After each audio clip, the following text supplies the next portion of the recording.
Jack is a great guy. He's written a fantastic book. Everybody's talking about it. Go get it. And he's been my friend right from the beginning of this whole beautiful event. And we're going to turn it around and make our country great again. Amen.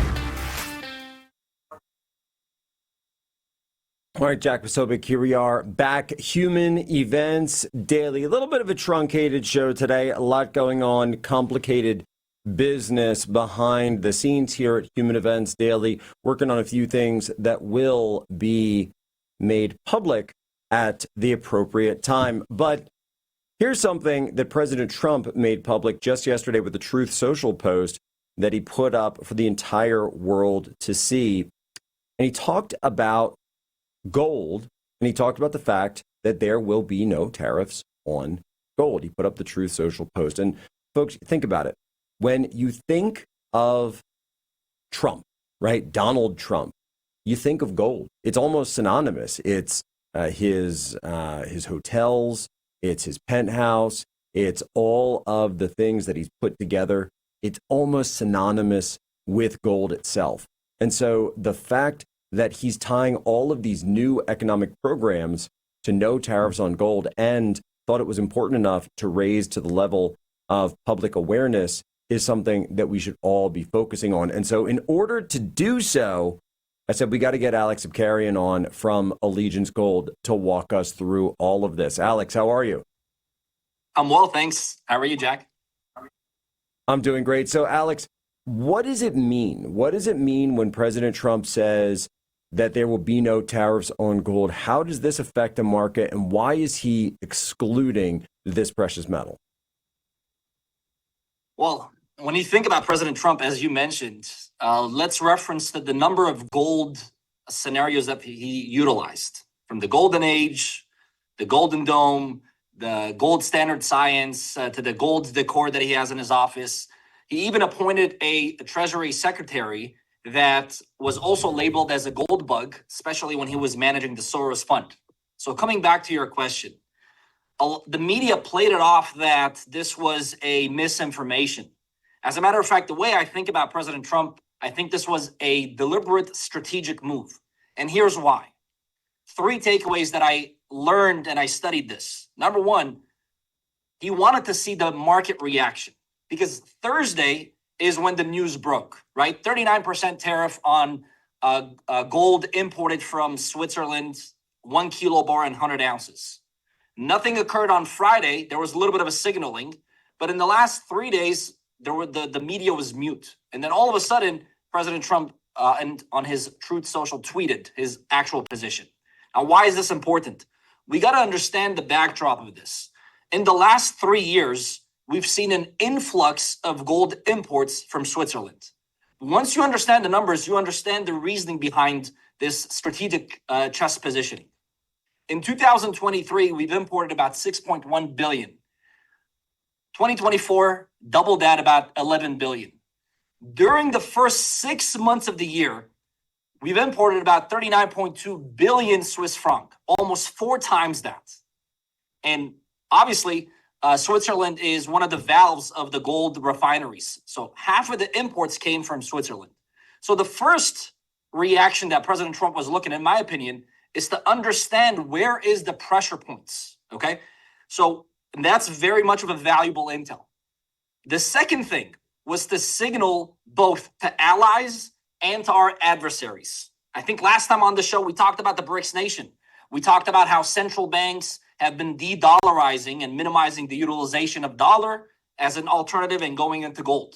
So what President Trump basically said in a very simple way is that, look, we're watching the gold game that you're playing, and you're not going to have it easy. You're not going to have this tariff-free pass. And speaking about tariff, I mean, look at earlier this week, we got this brilliant reverse tariff on the 2 largest chip makers, NVIDIA and AMD. So the way I think about this is the messaging and the signaling. Now, to Switzerland, we basically said, hold on a second. We know that you're the largest refiner, but make no mistake, at some point we might have to go back to the negotiating table. And domestically, his message was very clear. I'm not anti-gold, okay?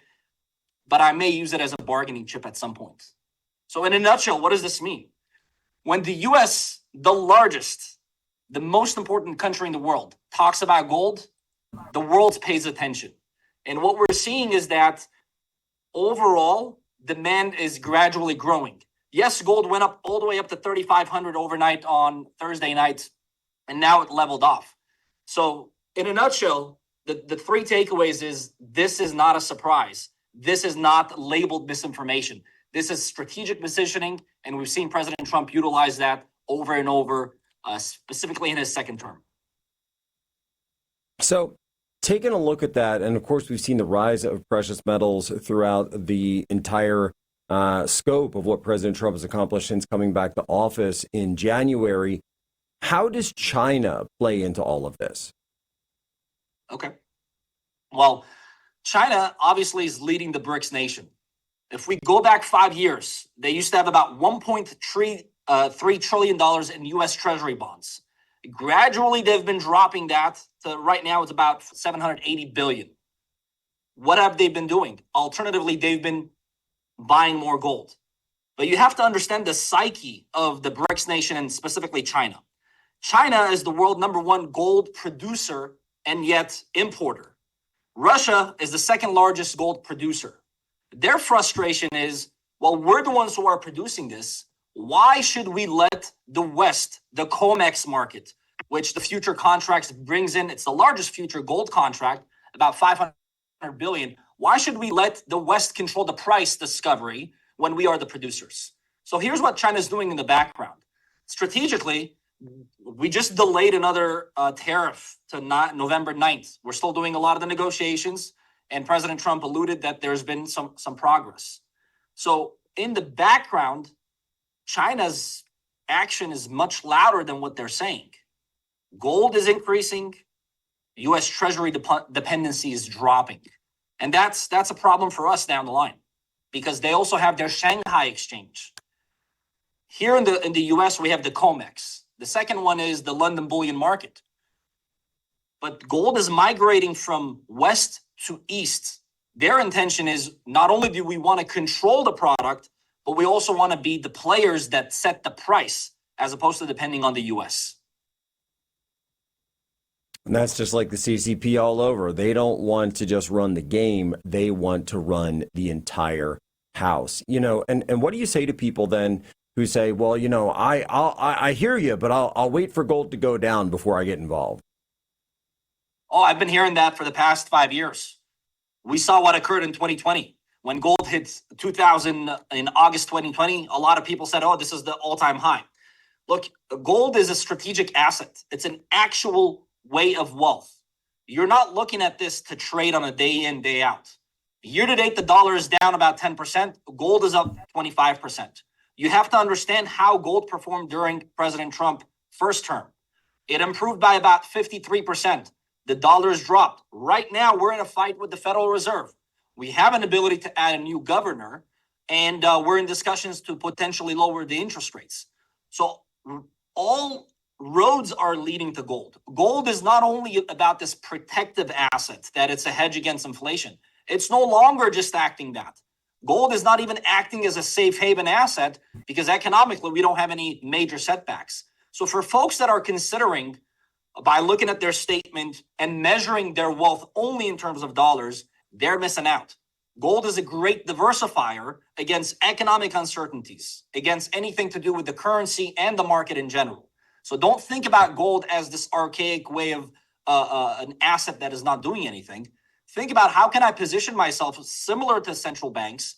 Why is it that President Trump is giving you the hint? Why is he utilizing the word gold and gold and gold and gold and every other scenario that he has? The golden age, right? The golden age. And by the way, I'll throw it out for folks who want to get any info. You can get a lot of offers as well. Protectwithposo.com. We have set up to $5,000 in free silver. You go there, you get a lot of free information. If you're just curious, if you want to check out what's going on, what offers, if you want to get more information about the precious metals market, silver as well, of course, protectwithposo.com. Right back, Jack Posobiec, Real America's Voice, Human Events Daily.